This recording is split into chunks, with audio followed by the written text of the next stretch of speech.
Kíváncsi vagy, hogy meddig tart a háború? Az amerikai szenátor megmondja. The United States and NATO, we do not care how many Ukrainians die. Not civilians, not women, not children, not soldiers. We do not care. It's become a great football game.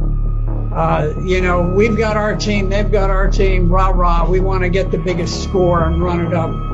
And, we don't care how many of our players get crippled on the playing field, as long as we win. Now, we are shipping fantastic quantities of weapons, and it's caused the stock of Raytheon, which creates missiles, and Northrop Grumman, which creates aircraft and so forth, and missiles.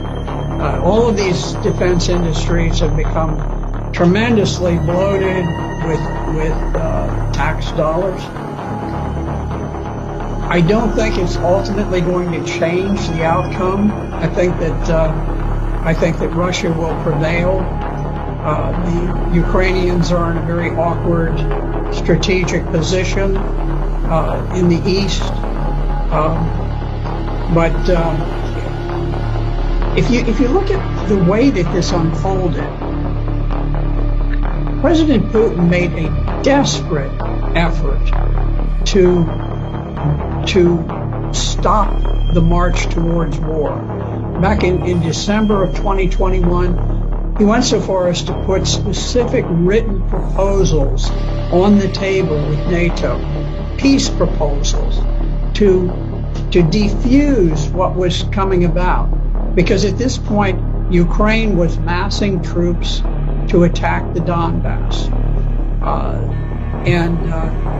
So he was trying to head this off. He didn't want war.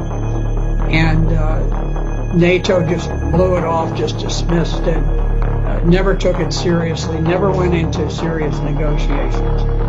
At that point, Putin, seeing that armed Ukrainians with weapons to kill Russian troops were literally on their borders, decided he had to strike first.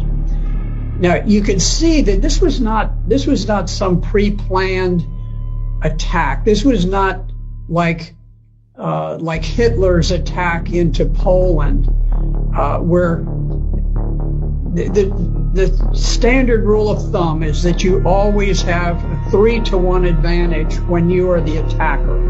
You have to mass 3 times as many tanks and artillery and planes and men as the other side has.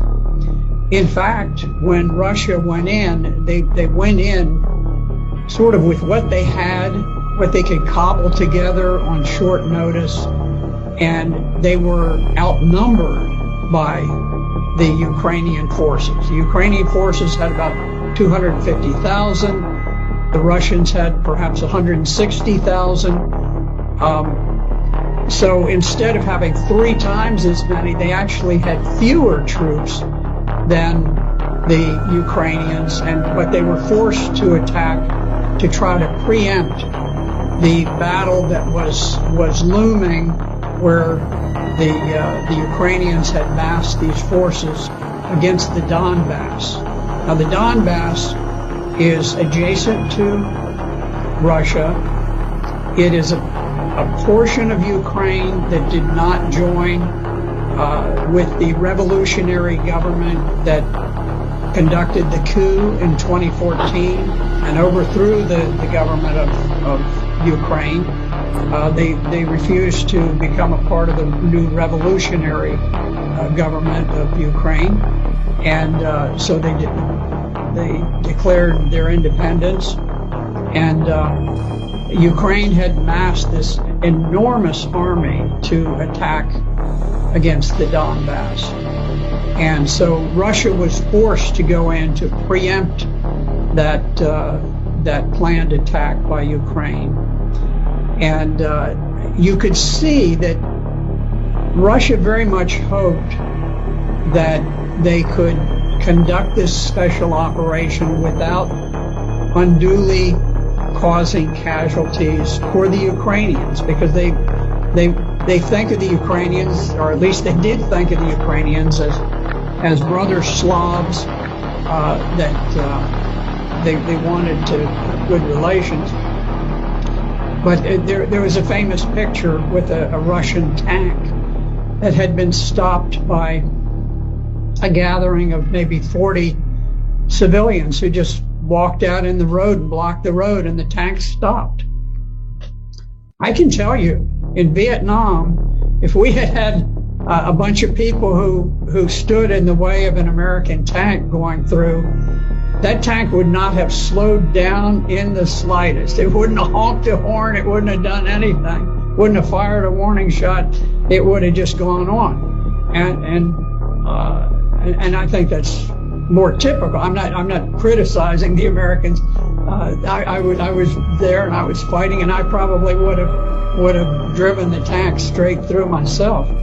But what I'm saying is that the rules of engagement for the Russians were very, very cautious. They didn't want to create a great deal of hatred and animosity. They've been incredibly reserved about these things, hoping against hope that peace could be achieved. But I don't think Ukraine has anything to do with the decision about peace or war. I think the decision about peace or war is made in Washington, D.C. As long as we want the war to continue, we will fight that war using Ukrainians as proxies, and we will fight it to the last Ukrainian death.